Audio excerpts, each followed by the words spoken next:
If you're watching this video right now, you are probably an e-commerce brand owner who is succeeding really well on Meta. You're getting great results on Meta, but you just aren't doing anything on Google at all. And this is a problem that I see so many brand owners facing, where they know how to run on Meta, they know how to create good ads, they know how to market their product, but then they go on a Google Ads dashboard and they just have no idea what they're looking at. And it's totally fair because Google Ads is a very different platform. But when you do it right, you can make so much additional cash for your brand. It can literally be an entirely new revenue stream right beside Meta with minimal additional effort.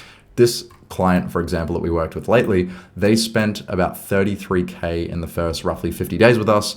They generated 240K with that at a 7.3x ROAS, which was absolutely awesome, very rapid scale. And that's what you can do when you have that proof of success on Meta. You can go from 0 to 250K in under 2 months.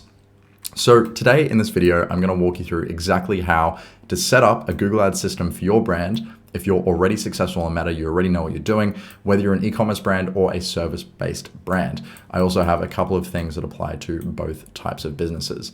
Now, there's only a few minor tweaks between these two methods, and there's a few things that I want to cover for the entire process. But aside from that, it's a very straightforward process. And honestly, it's one that you could set up with all of the content in this video and a few other things on my channel if you really wanted to do it yourself and you wanted to start making some quick cash from Google on the side beside what you're currently doing on Meta.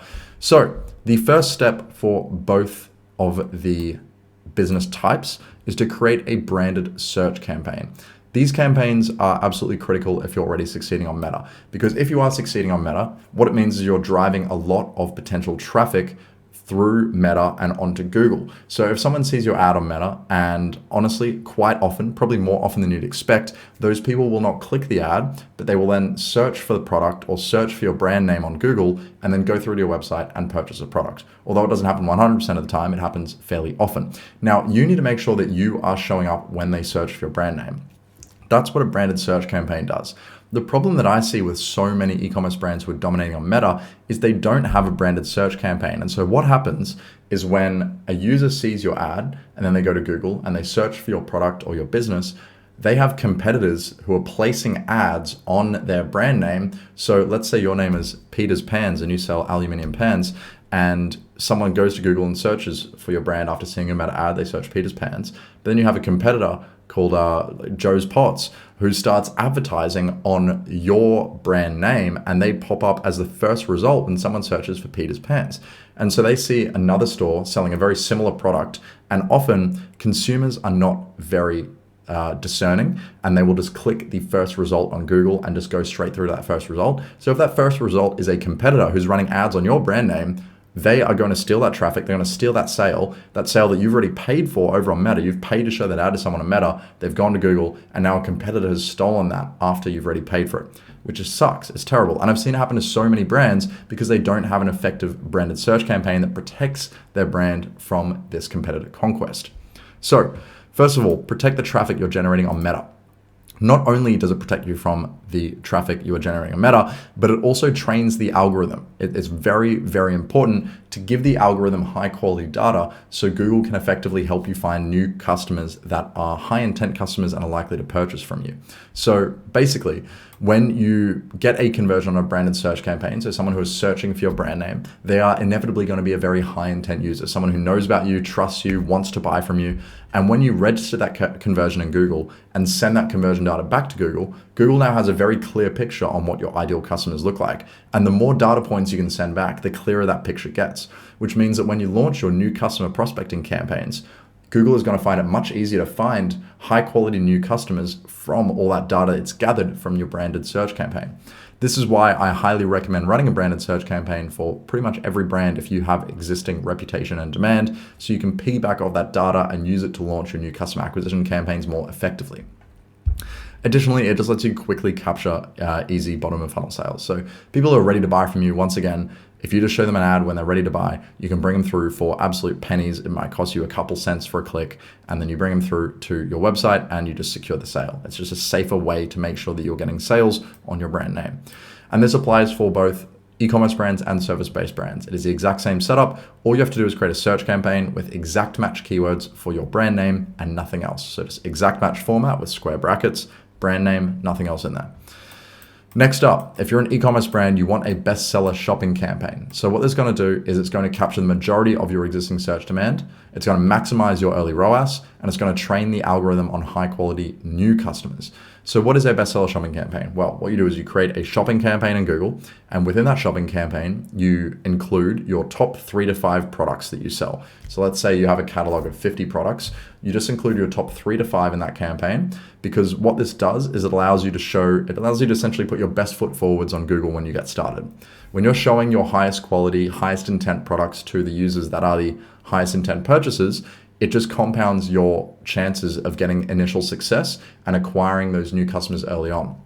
For example, a new customer is a lot more likely to buy one of your bestseller products rather than one of your products that doesn't sell very often. So we start with a bestseller shopping campaign just to get that traction and once again to build up data in the account and show Google again what your new customers might look like. The goal of this campaign is to both acquire existing customers and new customers, but really just to capture all the data coming through and all the demand coming through for your products. So if you sell, for example, running shoes and you have 5 shoe models that perform particularly well, you want to promote those on your bestseller shopping campaign and capture the traffic coming through for those.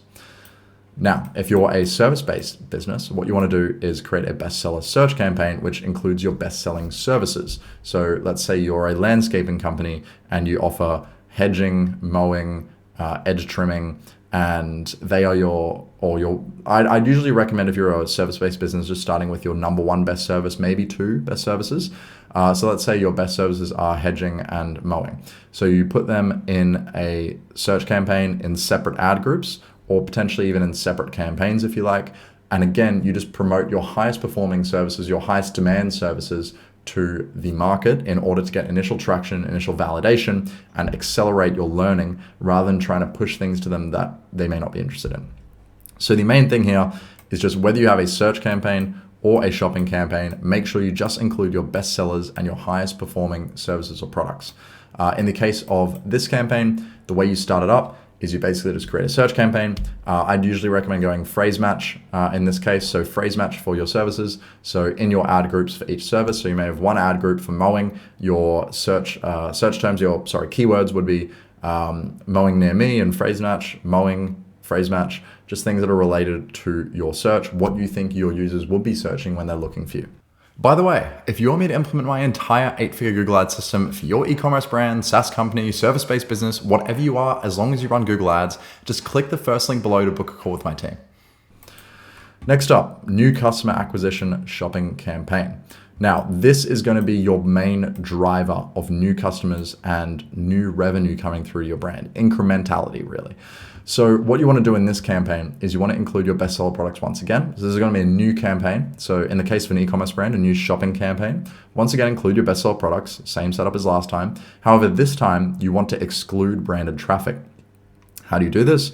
You go into negative keywords, you add negative keywords to the campaign, and those negative keywords are going to be your brand name in exact match. So again, if your name is Peter's Pans, you're going to put in Peter's Pans in exact match, and any variations of that, maybe without a space, maybe with a spelling mistake, whatever people would use to search for your business. That is all you put in there as the negative keywords, and then you let Google run wild on the shopping campaign. What it should do is just target people who are searching for non-branded queries. So if, for example, you sell a king size duvet, then rather than targeting people searching for your brand name, which may be Best Sheets, this campaign instead only targets people searching for king size duvet, which is a non-branded term, which is people who have genuine intent for the product rather than the brand.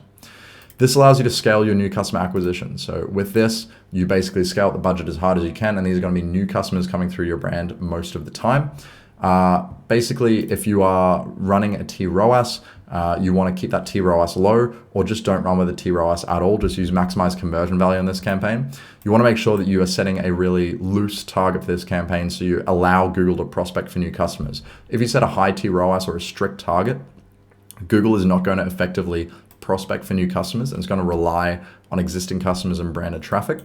And what you want to be doing is leaving that branded traffic to this first campaign that you started up. If you're a service-based business, very, very similar concept, but instead of shopping, it is search. And once again, include your bestseller services. exclude your branded traffic via the same mechanism I just explained for the e-commerce brand, scale your new customer acquisition, and make sure to keep your TROAS, or in this case, you want your TCPA to remain high, because a high TCPA implies that you're allowing Google to spend a higher amount on acquiring a customer. So a high TCPA or zero or no TCPA at all, and just using maximized conversions as your bidding strategy would be the most effective way to run this campaign. And just make sure you are excluding branded traffic. That is the most important thing within this campaign type, because you want to focus on new customer acquisition and driving genuine incrementality for your business. Once you have those campaigns set up, we now have the additional campaigns that we'll be running in both business types. So whether you're a service-based business or an e-commerce brand, I will show you the two campaigns that you should be running in either case. Next up is a PMax remarketing campaign. So PMax remarketing campaign essentially allows you to just go after and chase people around the internet. So people who may have clicked on your ad and bounced off, they may have gone to your website, thought about it for a bit and left and forgotten about it. What this does, it allows you to remarket to these people and follow them up and make sure that you're showing up for them when they're ready to buy. So in order to create this campaign, you want to go create a PMax campaign, set it up as per pretty much all of Google's recommendations. Usually just include, again, your best-selling stuff at this point. You really don't need to start moving outside of your best sellers until you have traction. Then exclude branded traffic. This is very important. Once again, you want to go into the PMax negative keywords, exclude branded traffic, exclude your brand name, right? So negative keywords, exact match with square brackets, brand name, prevent your brand from coming through. The point of this campaign is to remarket to people who have interacted or shown interest, but not people who are searching for your brand. Now you want to set a high TROAS in this campaign. This is the second most important part of the campaign. Setting a high TROAS basically tells Google, hey, I only want you to find really high intent people. I want you to get a really high return for me. Also, I will fix this up. If you're a service-based business, you want a low TCPA. So you're being stricter on your limits here. Basically, you are very loose on limits with new customer acquisition, because this tells Google, hey, I have loose limits. I want you to prospect more. I want you to find new people. If you have really strict limits, like a high TROAS or a low TCPA, it says to Google, hey, I want you to find my highest intent customers, but not including branded traffic, which means it is going to market to remarketing high intent users. Forces Google to remarket to high intent customers, as I just mentioned. Very, very important if you want to make sure that you are kind of closing the funnel. Now, to truly close a funnel, you also need top of funnel on Google. This is something that I only really recommend when you start capping out on traffic across all these other campaigns. So if you can't scale these campaigns any further, I'll get to scaling in just a moment. If you can't scale any of these campaigns any further in your account, that is when you start to introduce demand gen. Or if you've got really solid initial traction, you're getting really good results already, and you just want to push volume as hard as you can quickly, then you can introduce demand gen as well. What this allows you to do is reach higher funnel audiences. So it's very much top of funnel. It's typically YouTube ads is the most common placement. You got YouTube ads, you got display ads. Basically, it's Google showing your ads to people who don't know about you already, or they haven't even considered buying your product. So it's cold audiences, a lot like Meta. You can market to specific audiences, whether it's in market segments or remarketing, but generally for demand gen, I recommend just targeting top of funnel traffic. So this allows you to reach higher funnel audiences. As I mentioned, it increases your volume very significantly. So we only really use this when we run out of volume in our other campaigns, because it does typically have a lower return on ad spend. It's only really used to generate more demand for your product rather than capture demand. Everything else here, every other campaign here is capturing demand. These all capture people who are looking for your product. This tries to create demand for your product, like Meta ads, for example. And like I said, only introduce this when your traffic caps out. For most brands, they won't need it until they've already reached the maximum potential with these other campaign types.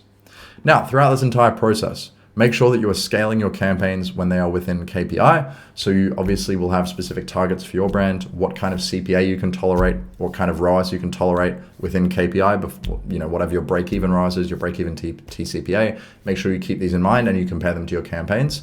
Now, be careful of branded. Branded will have a very high return, and it's meant to be that way because these are people who are ready to buy from you, essentially. Don't overspend on branded. Once it reaches once you're really spending, in most cases, 10% of your account budget on branded, I wouldn't recommend spending any more. You want to make sure it's just fully optimized. And you want to be using usually manual CPC on branded to really rein in the bids, make sure you aren't overspending on it. But in any case, all of your other campaigns which exclude branded traffic, they can be judged based on regular KPIs in most cases. So if you have a break-even ROAS of 2 and your new customer acquisition campaign is at a 3x ROAS, you can probably scale it further. So scale when they're within KPI.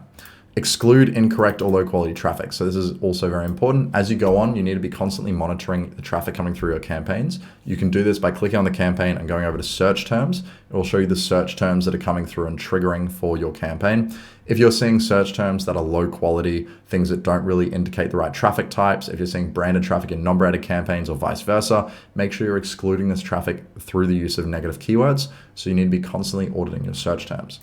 Also, ensure your products are receiving adequate spend. So even though you may have your top 3 to 5 products in this bestseller shopping campaign, you may find that only 1 or 2 of the products is getting all the spend. If that's the case, duplicate the campaign out. So you have 2 campaigns and exclude those 2 high spending products from your new campaign. So in that new campaign, you can just effectively test those other 3 products, push some spend towards them and make sure they have a chance, and you give them some spend to see how they perform on Google. Because often you find that Google will allocate a lot of spend to products that aren't necessarily getting the highest return. You know, you may have a product that's doing a 3x ROAS and one that's doing a 6x, and Google may give all the spend to the 3x just because it thinks it's better. When realistically, if you gave enough spend to that 6x, it could continue generating revenue at that 6x ROAS. So it's very, very important to make sure that all your products are receiving an adequate spend in order to test them effectively on Google. And that is it. If you do all that for your e-commerce brand, you will probably be able to scale to 100K per month in revenue if you have a good product. That is not a joke. That is not a lie. If you're performing well on Meta, you deploy all this on Google, you can probably get to 100K per month revenue. And at that point, that's when you really need a specialist or an expert. Or if you just don't have the time to do all this, which we have a lot of clients who are in that situation, feel free to reach out, book a call below. I'm more than happy to show you how to set this up or just get this set up for you. As I said, you have massive potential to be making several $100,000 per month on Google with the right setup if you're already performing well on Meta, and I would love to help you take advantage of that. So please feel free to book a call down below if you want some help setting up your Google system. Otherwise, if you have any suggestions for future content, please leave them in the comments below. If you enjoyed this video, please consider liking and subscribing, and I'll see you guys in the next one.